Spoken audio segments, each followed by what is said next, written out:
Students, today we are discussing question number 3 to question number 8 from exercise 9.1. Earlier we had done question number 1 and question number 2. Moreover, we had already defined the terms which we are using in this chapter. So, let's start with question number 3. A contractor plans to install 2 slides for the children to play in a park. For the children below the age of 5 years, she prefers to have a slide whose top is at a height of 1.5 meter and is inclined at an angle of 30 degrees to the ground. Whereas for the elder children, she wants to have a steep slide at a height of 3 meter and inclined at an angle of 60 degrees to the ground. What should be the length of the slide in each case? इस question में एक contractor है जो कि 2 slide जो है install करना चाह रहा है पार्क्स में. एक स्लाइड छोटे बच्चों के लिए जो कि 5 साल से छोटे होंगे और वहां पे वो रखना चाह रहा है हाइट 1.5 मीटर. जो स्लोप वो डालना चाह रहा है उस स्लोप की जो हाइट है वो 1.5 मीटर होगी. And let here in this figure we are having AB as the height of the slope, height of the slope. जो वो स्लाइड डालना चाह रहा है उसकी हाइट है यहाँ पे 1.5. और एंगल ऑफ एलिवेशन, देखो अगर स्लोप कम होगी तो एंगल भी जो है छोटा होगा. तो यहाँ पे वो जो एंगल लगा रहे हैं वो लगा रहे हैं 60 डिग्री का. Sorry, this is 30 degree. ये वाला एंगल जो है 30 डिग्री के लिए है. इसको हम 30 डिग्री कर देते हैं. This is 30 degree. और उसके साथ ही वो एक और स्लाइड लगाना चाह रहे हैं बड़े बच्चों के लिए. दैट मीन्स कि जो बच्चे 5 साल से बड़े होंगे, एल्डर चिल्ड्रंस होंगे, तो उनके लिए हाइट वो बढ़ा रहे हैं. हाइट अगर बढ़ा दी तो हाइट बढ़ा के उन्होंने 3 मीटर कर दी. मोरओवर ये एंगल जो 30 डिग्री था वो 60 डिग्री. दैट मीन्स कि ये जो स्लोप है ये थोड़ी सी स्टीप है. Now in each case we need to find out the slides length, कि ये जो एरिया है जिसपे बच्चे स्लाइड करेंगे इस केस में कितनी लेंथ होगी और यहाँ पे क्या लेंथ होगी. तो हम यही फाइंड आउट करने जा रहे हैं इस क्वेश्चन में. तो हम दोनों केसेस में लेट करेंगे AB and PQ with the heights of the heights, और उसके साथ ही AC and P are the slides, और इन स्लाइड्स की लेंथ हमने फाइंड आउट करनी है. सो सबसे पहले AB is the height of the top, that is 1.5 meter, and AC is the length of the slide, inclined at an angle of 30 degree for the children below the age of 5 years. And PQ is the height of top, that is 3 meter, and PR is the length of slide, inclined at an angle of 60 degree for the elder children. ये हम लिखेंगे पहले, और उसके बाद हम सबसे पहले लेते हैं छोटी वाली triangle. In triangle ABC, that means we are talking about the smaller slide. जो छोटी वाली स्लाइड है उसके बारे में हम पहले बात कर रहे हैं. Here we need to find out the length of slide. तो लेंथ ऑफ स्लाइड को हमने इंक्लूड करना है और जो हमें गिवन है उसका हम यहाँ पे यूज करने वाले हैं. अगर आप ध्यान से देखेंगे, this is AB and here this is AC. This AB is the opposite side and AC is the hypotenuse, and we know that opposite side upon hypotenuse is equal to sin 30 degree. Again we know AB is equal to 1.5. AC हमें find out करना, तो AC हम same to same लिखेंगे, and that's equal to sin 30 degree, and sin 30 degree की value हमारे पास है 1/2. So we will get the length of the smaller slide, that is AC is equal to 3 meters. ये हम निकाल चुके हैं छोटे वाले स्लाइड की लेंथ. सिमिलरली सेम प्रोसेस हम यूज करेंगे बड़े वाले स्लाइड्स की. तो हम सबसे पहले लेंगे in triangle PQR. Again we will write PQ upon PR, where PQ is the opposite side and PR is the hypotenuse of the triangle, which is equal to sine 60 degree. PQ का value हमारे पास है 3 metre, तो मैं 3 लिख रहा हूं. PR we need to find out, and sine 60 degree is equal to √3/2. तो हम यहाँ पे इसको सॉल्व करेंगे. पी आर जो है यहाँ पे जाएगा और ये क्रॉस मल्टीप्लाई हो जाएगा, 3 2 जा 6, तो पी आर फाइनली हमारा पास आ जाएगा 6/√3। Again we are doing rationalisation here, और रैशनलाइजेशन हम जब इसको करेंगे तो we will get 2√3 metres. Hence we had find out the length of the slides, that is 3 metre and 2√3 metre respectively. 3 metre छोटे वाले स्लाइड के लिए which is AC, and 2√3 which is length of larger slide which is PR. Let's move to question number 4. Here, the angle of elevation of the top of a tower from a point on the ground which is 30 meter away from the foot of tower is 30 degree. Find the height of the tower. यहाँ पे हमें height निकालनी है tower की। ये है AB and AB is the height of tower. और एक और पॉइंट है इसमें, this point C is somewhere on the ground from where the angle of elevation to the top of this tower A, where A is representing the top of the tower, this angle is 30 degree. Now again in this question we need to find out the height of the tower. पहले वाले जो question था उसमें हमने find out किया था length of the slide, that means hypotenuse find out किया था, लेकिन यहां पे हमने निकालनी है हाइट ऑफ टावर क्या होगा। यहां पे हमारे पास दिया गया है कि इस फुट ऑफ द टावर से लेके इस पॉइंट C पे जहां से एंगल 30 डिग्री बन रहा है, एंगल ऑफ एलिवेशन, ये जो लेंथ है दैट इज गिवन 30 मीटर। अब हमें फाइंड आउट करनी है हाइट। तो हम सबसे पहले लिखेंगे जो हम लेट कर रहे हैं यहां पे, let AB is the height of the tower and C is the point on the ground which is 30 meter away from the foot of the tower, that is B, and the angle of elevation from the foot of the tower is 30 degree. So now let us take the triangle ABC, and in this triangle ABC we are given with the length BC which is 30 meter, and we need to find out this AB. So we will write down AB upon BC, where AB is the opposite side and BC is the adjacent side, and we know that the opposite side upon adjacent side is equal to tan, and here the angle is 30 degree, so tan 30 degree. So simply we are putting the values of BC. BC here is 30 and tan 30 degree is equal to 1/√3, and we will get AB is equal to 30/√3 meter. Again, in this step we will do the rationalization. So we will get AB is equal to 10√3 meter. Hence we know, therefore we can say that the height of the tower AB is 10√3 meter.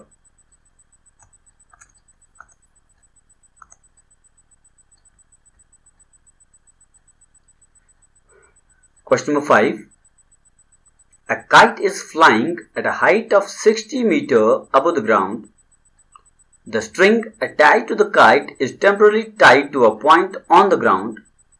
The inclination of the string with the ground is 60 degree. Find the length of the string assuming that there is no slacks in the string.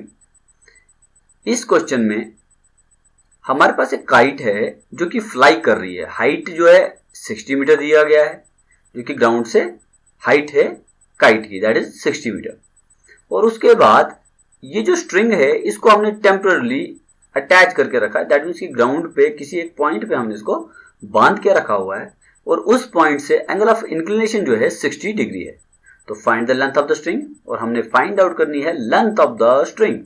अगर आप figure में आएंगे, let this P is the kite, इस point P को अगर हम मान के चलें कि ये हमारे पास यहाँ पे काइट फ्लाई कर रही है, तो ये जो डिस्टेंस है PQ, where Q is the point on the ground, तो ये वाला जो डिस्टेंस है ये हमको हाइट मिल जाएगी 60 मीटर्स की।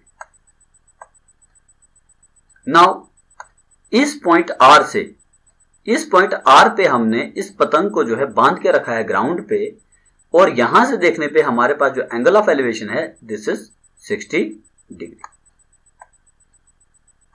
नाउ स्ट्रिंग, जो धागा है हमारे पास जिसके साथ काइट बंधी हुई है, वो है ये पी आर। हमें इसे फाइंड आउट करना है कि ये पी आर क्या होगा, और हम अज्यूम कर रहे हैं कि यहाँ पे जो धागे में है किसी भी तरह का कोई भी स्लैग नहीं है, तो हमने यही यहाँ पे फाइंड आउट करना है। तो सबसे पहले हम लिखेंगे late PQ is the height of kite, that is 60 meter, and R is a point on the ground and the angle of elevation is 60 degree. हम ट्राइंगल लेंगे। In triangle PQR, triangle PQR में हम देखें तो हमें find out करना है PR, that means PR should be included somewhere. तो यहां पे देखिए ये हमारे पास PQ है जो हमारे पास गिवन है, तो मैं लिखूंगा this PQ upon PR, and this PQ upon PR is, PQ is the opposite side of triangle, opposite side of the triangle, and PR is again the hypotenuse of the triangle, and we know that the opposite side upon hypotenuse of the side, that is equal to sine, and here sine is, angle is 60 degree, so sine 60 degree. We will put the values of PQ. PQ is 60 and we need to find out the PR, that's why we are including this PR here, and sine 60 degree is equal to root 3 upon 2. So we will get PR is equal to 120 upon root 3, and after rationalization we will get this PR is equal to 40 root 3 meter. That means कि जो length of the string PR है हमारे पास, वो हमारे पास आ गई 40 root 3 meter. Hence we can write, therefore the length of the string is 40 root 3 meters, assuming that there is no slack in the string. Question number 6. A 1.5 meter tall boy is standing at some distance from a 30 meter tall building. The angle of elevation from his eyes to the top of the building increases from 30 degree to 60 degree as he walks towards the building. Find the distance he walked towards the building. यहाँ पे students एक boy है, एक लड़का है जिसकी अपनी height 1.5 metre है, वो एक डिस्टेंस पे खड़ा है बिल्डिंग से, और जो बिल्डिंग की हाइट है वो हमारे पास गिवन है 30 मीटर, और जिस पॉइंट पे वो खड़ा है let that point be S. Direct figure में मैं बता रहा हूं आपको, इस पॉइंट एस पे वो खड़ा है और इसकी अपनी हाइट 1.5 मीटर है, तो यहां पे ये एंगल जो मैं यहां पे 30 डिग्री लिख रहा हूं, ये इस पॉइंट एस के बजाय ए पे इसलिए है क्योंकि जो आईज हैं वो हमारी सर पे हैं, दैट मीन्स कि हम अज्यूम कर रहे हैं कि ये हमारे टॉप पे होंगे, आईज के ऊपर, आई के लेवल पे हम यहां पे एंगल लिख रहे हैं 30 डिग्री। और उसके बाद as he walks towards the building, अब वो जो बॉय है वो बिल्डिंग की तरफ जो है वॉक करता है, और एक पॉइंट, एक particular point, and let that point be T, उस पॉइंट पे पहुंचने पे जो एंगल ऑफ एलिवेशन होता है टॉप के साथ, that is 60 degree. Now students, अगर यहां पे आप देखें, अगर अपनी हाइट इसकी 1.5 है तो आर क्यू भी हमारे पास 1.5 हो जाएगा। ठीक है, अब यहां पे तो कोई ट्राइंगल नहीं बन रही है, इसलिए हम जो भी फाइंड आउट करेंगे वो फाइंड आउट करेंगे इन दो ट्राइंगल्स में, P A R and triangle P B R में। यहां पे देखिए ये यहां से लेके यहां तक वॉक कर रहा है, तो हमें फाइंड भी करना है, find the distance he walk towards the building. हमें बिल्डिंग की तरफ जितना उसने वॉक किया है हमें वो फाइंड करना है, that means we need to find out this S T. तो ये एस टी और ये ए बी आप फिगर में देखेंगे तो ये सेम होगा। सेम इसलिए होगा क्योंकि पाँव से वो चल रहा है बट आईज भी साथ में चल रही हैं, इसलिए हमें अगर ए बी फाइंड आउट करना है, हमें ए बी फाइंड आउट करना है, and we will simply get the S T. और यहां पे 1.5 ये आर क्यू है, तो ट्राइंगल में तो ये क्यू आएगा नहीं, तो ट्राइंगल में आएगा खाली इस आर पॉइंट तक, तो ये आर तक का जो डिस्टेंस है वो कितना होगा, दिस 30 माइनस 1.5।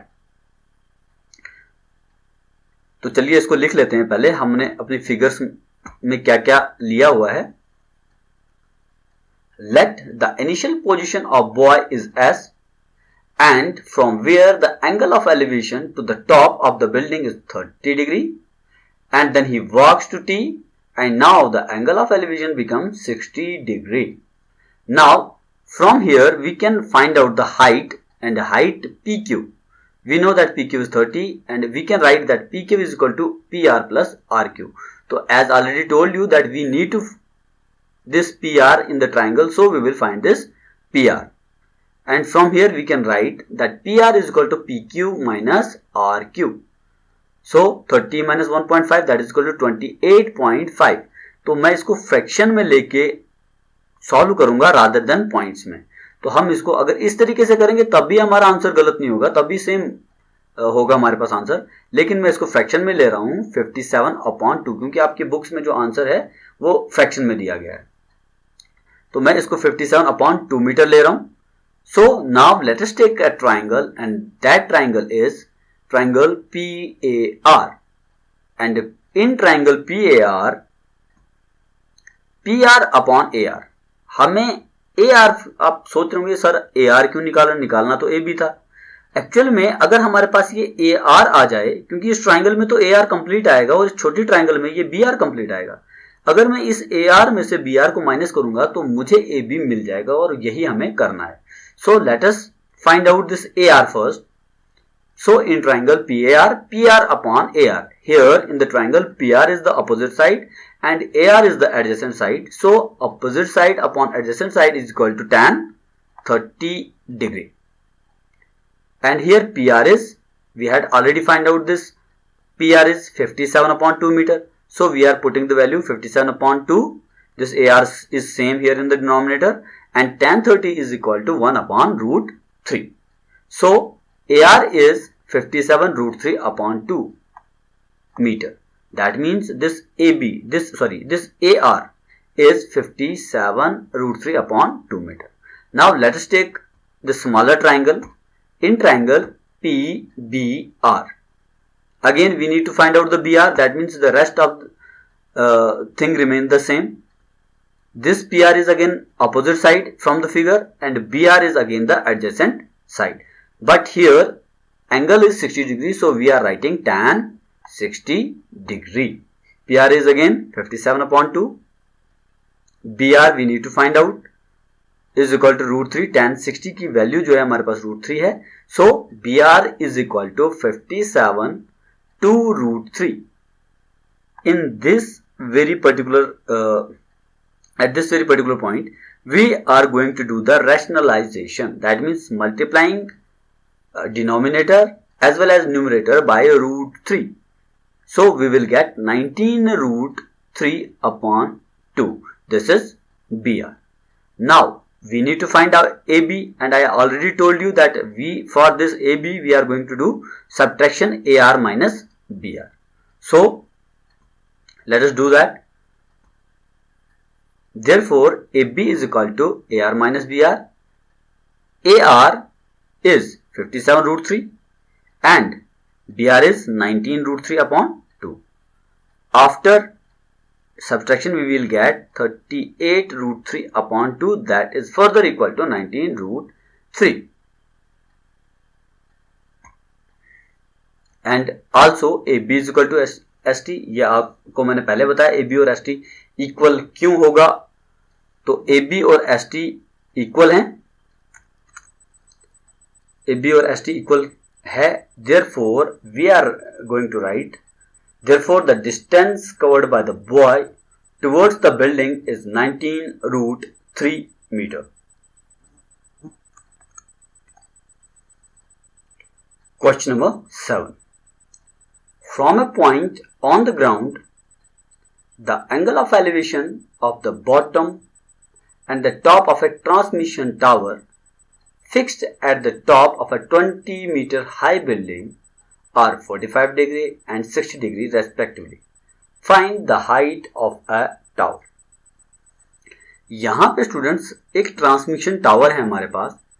इस फिगर में आइए, ट्रांसमिशन टावर जो है वो एक बिल्डिंग के ऊपर लगा हुआ है, और let this B and C the height of building which is equal to 20 metre. ये BC जो है हम इसको सपोज करते हैं कि ये हमारी बिल्डिंग है जिसकी अपनी हाइट जो है वो है 20 मीटर, और इस 20 मीटर बिल्डिंग के टॉप पे हमने लगाया है एक transmission tower and that transmission tower is AB।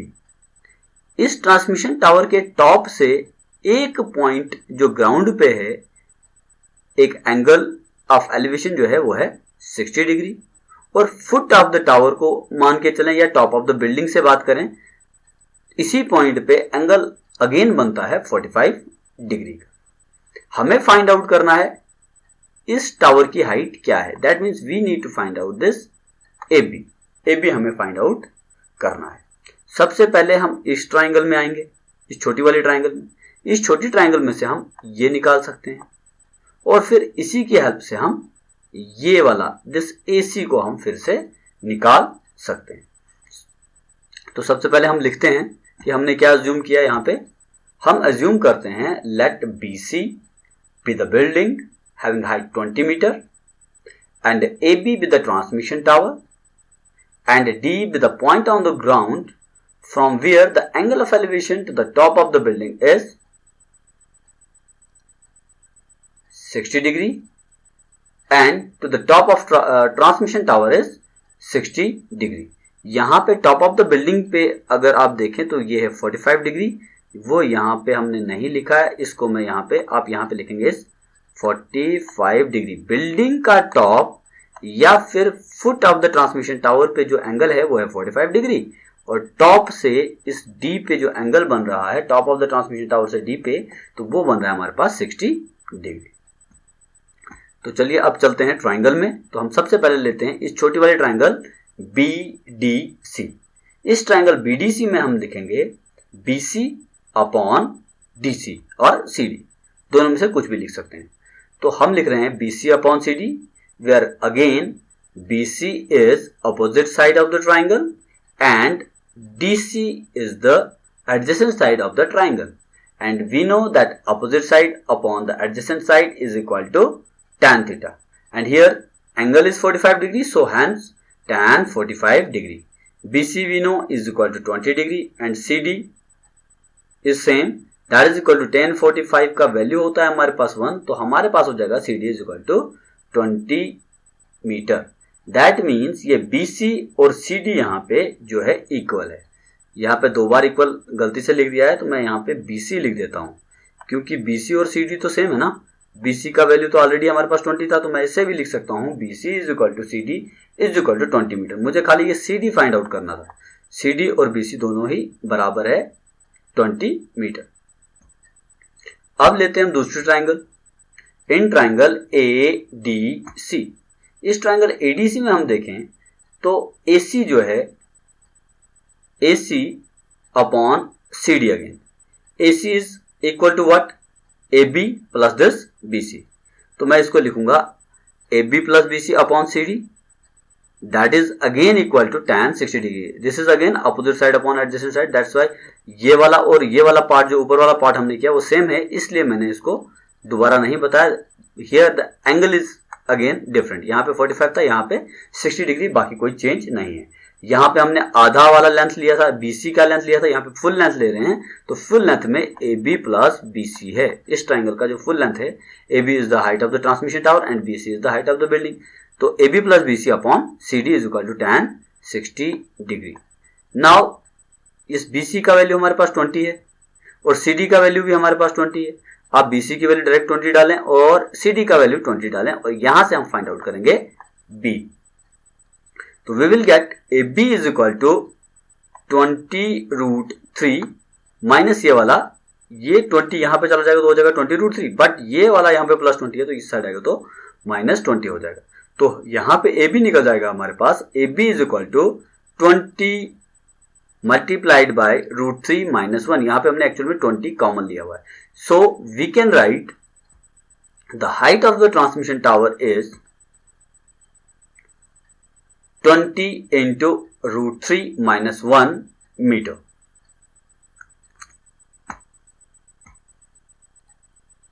Question number 8. A statue 1.6 meter tall stands on a top of a pedestal. From a point on the ground, the angle of elevation of the top of a statue is 60 degree, and from the same point the angle of elevation of the top of the pedestal is 45 degree. Find the height of pedestal. Students, ये वाला question almost same है पहले वाले question की तरह। वहां पे नीचे बिल्डिंग थी और ऊपर टावर था, यहाँ पे ऊपर स्टैचू है और नीचे पेडिस्टल है। पेडिस्टल का मतलब होता है एक ये मान के चलो कि स्टैचू को जिसके ऊपर रखा जाता है उसको पेडिस्टल बोला जाता है, मतलब एक तरह का स्टैंड है ये। तो यहाँ पे देखिए स्टैचू की हाइट है 1.6 मीटर टॉल। यहाँ पे हम मान के चल रहे हैं AB is the height of the statue and this is 1.6 metre. और ये है किसके ऊपर? ये है एक पेडिस्टल के ऊपर। तो let this BC with the pedestal. Now again here एक बार इन्होंने कहा है angle of elevation from the top of statute और दूसरी बार कहा है टॉप ऑफ पेडिस्टल। तो टॉप ऑफ पेडिस्टल हो गया ये पॉइंट B और A हो गया टॉप ऑफ स्टैचू। तो दोनों में एंगल ऑफ एलिवेशन बनेगा और एंगल इस A से D पे बनेगा एंगल 60 डिग्री और B से इस D पे बनेगा एंगल 45 डिग्री। तो पहले हम इसको लिखेंगे। What we are assuming, let AB be the statue that is 1.6 meter and BC be the pedestal and D be the point on the ground from where the angle of elevation to the top of pedestal is 45 degree and to the top of statue is 60 degree। ये तो given था हमारे पास। अब हम लेंगे triangle, right triangle लेंगे। इन cases में आपने देखा होगा हम हमेशा जो ट्राइंगल लेते हैं that is a right triangle. यहाँ पे मैंने लिखा है, बाकी जगह नहीं लिखा है, उससे कोई फर्क नहीं पड़ता है। और if you want to write you can write in right triangle BDC। इस छोटी वाली ट्राइंगल में मैं आ रहा हूं सबसे पहले और इस छोटी ट्राइंगल में हम फाइंड आउट कर लेते हैं ये CD। एक्चुअल में हमें फाइंड आउट करना है ये वाला BC। ये BC हमने फाइंड आउट करना है इस क्वेश्चन में। That means the height of pedestal हमने फाइंड आउट करना है। तो यहां पे हम लिखेंगे BC अपॉन CD। अगर आप फिगर में देखेंगे तो ये आ गया हमारे पास BC और ये आ गया CD। That means again this is opposite side upon adjacent side. Opposite side upon adjacent side is equal to tan and here angle is again 45 degree, so tan 45 degree। BC upon CD is equal to 1, hence we can write BC is equal to CD। दोनों equal हैं और इसको हम ऐसे भी लिख सकते हैं BC अपॉन CD, इतना ही लिख सकते हैं BC is equal to CD। आगे वैल्यू क्या होगी वो हमारे पास अभी फाइंड आउट हमने नहीं किया है। तो अब चलते हैं इस बड़ी वाले ट्राइंगल में। तो बड़ी वाले ट्राइंगल लेंगे हम in triangle ADC। Again here AC upon CD is equal to tan 60 degree. This is again opposite side upon adjacent side. Angle here is 60 degree, so tan 60 degree. अब AC को हम लिख क्या सकते हैं? AC here in the figure AC किसके बराबर है? ये टोटल वाला AC जो है ये है AB प्लस BC। तो वही मैं लिख रहा हूं AB plus BC upon CD। Again we know that BC and CD are equal, so I am replacing this CD by BC। और tan 60 का वैल्यू है हमारे पास √3। तो हमारे पास अब दो BCs आ गए। AB की वैल्यू है 1.6 plus BC is equal to BC √3। Now students ये भी आप पूछ सकते हैं कि सर आपने BC लिया, CD क्यों नहीं लिया? तो स्टूडेंट्स आप इसको CD की हेल्प से भी सेम तरह से सॉल्व कर सकते हैं। उस केस में आपके पास दोनों जगह CD आ जाएगा तो आप CD की वैल्यू निकालेंगे। और मैंने पहले ही बताया कि BC और CD इक्वल है, तो अगर CD की वैल्यू भी आप निकालेंगे तो भी आप उसको इक्वल टू BC कर सकते हैं एट द एंड पॉइंट पे। तो यहाँ पे आप अपनी मर्जी से इस BC को रिप्लेस कर सकते हैं, इस BC को रिप्लेस कर सकते हैं CD में या CD को रिप्लेस कर सकते हैं BC में। तो वैल्यू हमारे पास आ जाएगी, इस AB की वैल्यू हमने वो पुट की तो 1.6, BC की जगह BC एंड ये वाला BC इस साइड जाएगा तो हो जाएगा BC √3। यहां पे देखिए आप, ये आ जाएगा हमारे पास BC √3 minus 1 is equal to 1.6। यहां पे मैंने कुछ भी नहीं किया है, मैंने इसको 1.6 को एक साइड पे रखा। इस BC √3 इस BC को इस साइड लाएंगे तो ये हो जाएगा हमारे पास माइनस BC। तो BC को कॉमन निकालेंगे तो अंडर बच जाएगा √3 माइनस 1 और ये 1.6 को तो हमने छेड़ा नहीं, इसको तो साइड पे रखा तो ये आ गया यहाँ पे। ठीक है, now here we will find BC। यहाँ पे क्या किया हमने, इस √3 माइनस 1 को हम लेके गए इस 1.6 के नीचे डिनोमिनेटर में और यहां पे साथ ही मैंने कर दिया इसका रेशनलाइजेशन। यहां पे था √3 - 1, तो मैं यहां पे मल्टीप्लाई कर रहा हूं डिनोमिनेटर और न्यूमरेटर को √3 + 1 से। तो यहां पे इनको हम मल्टीप्लाई करेंगे तो नीचे हमारे पास फॉर्मूला बन रहा है √3 - 1 √3 + 1। ये हो गया हमारे पास a + b into a - b, यही वाला फॉर्मूला हम बन रहा है। And this is equal to what? This is equal to a² - b²। तो मान के चलो इसको a² और b² को, तो ये हमारे पास क्या बन जाएगा? √3 का स्क्वायर -1 का स्क्वायर, यहां पे बन जाएगा ab का स्क्वायर। तो ये बन गया। इसको आप वैल्यू को करेंगे तो ये हो जाएगा 3 - 1 दैट इज इक्वल टू 2। तो इस 2 को 1.6 के साथ आप डिवाइड कर सकते हैं, तो we will get 0.8 into √3 + 1 metre. तो ये आ गई हमारे पास ये BC, और ये BC जो था ये थी हमारे पास हाइट ऑफ पेडिस्टल। तो यही हमने फाइंड आउट भी करना था।